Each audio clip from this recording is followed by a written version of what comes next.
রাজ্যে পরিবর্তন, স্পোর্টসে পরিবর্তন দরকার। অ্যাকচুয়ালি দেখো, এরা এখন 1-1.5 মাস এসছে। এখনই আমি বলবো না যে বিরাট পরিবর্তন করে দেবে, কিন্তু এটা ভাববার সময় এসছে। 148 কোটি দেশের লোক তারা রিপ্রেজেন্ট করছে না, এবং কোচিং করে যে জর্ডন আজকে ওয়ার্ল্ড কাপ খেলছে, সৌদি খেলছে। সৌদির কাছে আমরা সেদিন যদি জিতে যেতাম ম্যাচ ছিল, তাহলে আমরা ব্রোঞ্জ পেয়ে যেতাম।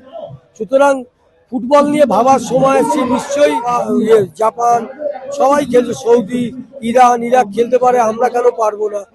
ইনফ্রাস্ট্রাকচারের প্রয়োজন আছে। বাংলায় পরিবর্তন হয়েছে, বাংলায় স্পোর্টসের ক্ষেত্রে কি পরিবর্তন হবে জানবো। এই মুহূর্তে আমাদের সঙ্গে রয়েছেন প্রাক্তন জাতীয় ফুটবলার অলোক মুখোপাধ্যায়। তারা এই সময় লাইভে আপনাকে স্বাগত। এবং এই যে স্পোর্টস নিয়ে বাংলায় যে বাংলা মানে তো ফুটবল, এবং এই ফুটবল নিয়ে ঠিক কোনো পরিকল্পনা রয়েছে? রাজ্যে পরিবর্তন, স্পোর্টসের পরিবর্তন দরকার। অ্যাকচুয়ালি দেখো, এরা এখন 1-1.5 মাস এসছে। এখনই আমি বলবো না যে বিরাট পরিবর্তন করে দেবে, কিন্তু এটা ভাববার সময় এসছে। যেহেতু ওয়ার্ল্ড কাপের 1.5 মাস আগে এরা এসছে, এবং তারাই বুঝতে পারছে যে বিভিন্ন দেশ, 148 কোটি দেশের লোক তারা রিপ্রেজেন্ট করছে না।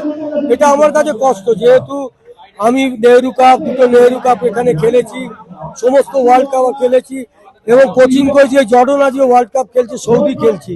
সৌদির কাছে আমরা সেদিন যদি জিতে যেতাম ম্যাচ ছিল, তাহলে আমরা ব্রোঞ্জ পেয়ে যেতাম। সুতরাং ফুটবল নিয়ে ভাবার সময় এসছে। নিশ্চয়ই এরা যখন এইসব প্রোগ্রাম করছে, আমি বলবো ফুটবল নিয়ে ভাবুন আপনারা, কারণ খুব কষ্ট লাগে যে এত বড় দেশের একটা জর্ডনের মতো ছোট টিম, চায়না, জাপান সবাই খেলছে, সৌদি, ইরান, ইরাক খেলতে পারে, আমরা কেন পারবো না? ইনফ্রাস্ট্রাকচারের প্রয়োজন আছে। সেই ইনফ্রাস্ট্রাকচার আমাদের এখানে এখনো নেই। জানি না এনারা কি ভাবছে, কারণ আগে ফুটবলের পীঠস্থান ছিল কলকাতা।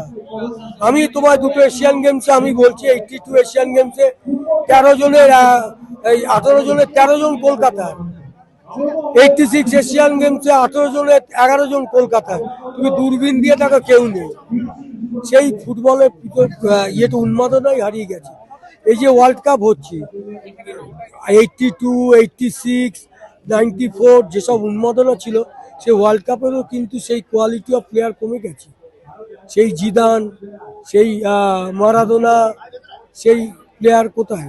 এখন ওই মেসি সে খেলছে, রোনাল্ডো সে সব শেষ সময়, এবং এমবাপে খেলছে, ড্যাম্বেলে বলে প্লেয়ারটা খুবই ভালো খেলছে, কিন্তু এটা দিয়ে হবে না। কিন্তু ওয়ার্ল্ড কাপের স্ট্যান্ডার্ডও যে বিরাট, ইন্ডিভিজুয়াল ব্রিলিয়ান্সই অনেক কমে গেছে। লাস্ট একটা প্রশ্ন না করলে নয়, নিজের রেকর্ড কার্যত নিজে ভাঙছেন মেসি, এবং আজকে রেকর্ড করেছেন জর্ডানের সঙ্গে ম্যাচে, যেখানে পরপর 7টি ম্যাচে তিনি গোল করেছেন, এবং জাস্ট ফন্টেন থেকে শুরু করে জোরেনজিও প্রত্যেকের কিন্তু রেকর্ড কার্যত মেসি ভেঙে দিয়েছে। কি মনে হচ্ছে, এইটা কল্পনা করা গিয়েছিল প্রথমে ম্যাচের আগে? অ্যাকচুয়ালি দেখো, ও ফুটবলে যা পাওয়ার পেয়ে গেছে। ও যেটা পায়নি সেটা ওয়ার্ল্ড কাপ, সেটাও আগে ওয়ার্ল্ড কাপ পেয়ে গেছে। শোনো, আকাশে ধ্রুবতারা উঠলে বলে দিতে হবে, মেসি হলো ধ্রুবতারা। কারণ স্কিল কোনোদিন মরে যায় না তার, যার জন্য রোনাল্ডো কোনো ওয়ার্ল্ড কাপই আমি ওকে সেইভাবে দেখিনি। রোনাল্ডো বড় প্লেয়ার, নো ডাউট, কিন্তু মেসি সেটা প্রমাণ করে দিচ্ছে এই বয়সে। আজকেও নেবে, 10 মিনিট নেমেছে, একটা ফ্রি কিক পেয়েছে, গোল করে দিয়েছে। সে অ্যাকচুয়ালি মেসির জন্য রাত জেগে খেলা দেখা যায়, কারণ ওর বয়স হলো বোঝা যায় না, যে মনে হচ্ছে একটা ইয়াং ছেলে খেলছে, আবার পরের ওয়ার্ল্ড কাপ খেলতে পারবে। কারণ টিমটা হারমোনি খুব ভালো।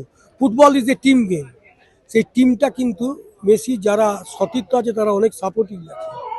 অনেক ধন্যবাদ। আমরা কথা বলছিলাম প্রাক্তন জাতীয় ফুটবলার অলোক মুখোপাধ্যায়ের সঙ্গে। তিনি বললেন যে রাজ্যে পরিবর্তন হয়েছে, স্পোর্টসের ক্ষেত্রে কিন্তু পরিবর্তন আসা দরকার। বাংলায় ফুটবল নিয়ে যেভাবে আগে কাজকর্ম হয়েছে, বা ফুটবলের প্রতি যেভাবে, কারণ বাঙালি মানেই তো ফুটবল, সব খেলার সেরা বাঙালি তুমি ফুটবল কথাতেই আছে।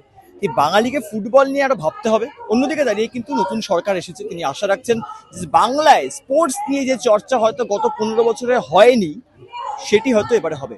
অন্যদিকে দাঁড়িয়ে তিনি বললেন এটাও যে ওয়ার্ল্ড কাপ যদি চলছে, রাত জেগে মেসির খেলা দেখার একটা অন্য অনুভূতি রয়েছে। ক্যামেরা কিশোর মুখোপাধ্যায়ের সঙ্গে সুব্রজিৎ চক্রবর্তী, এই সময় লাইভ, কলকাতা।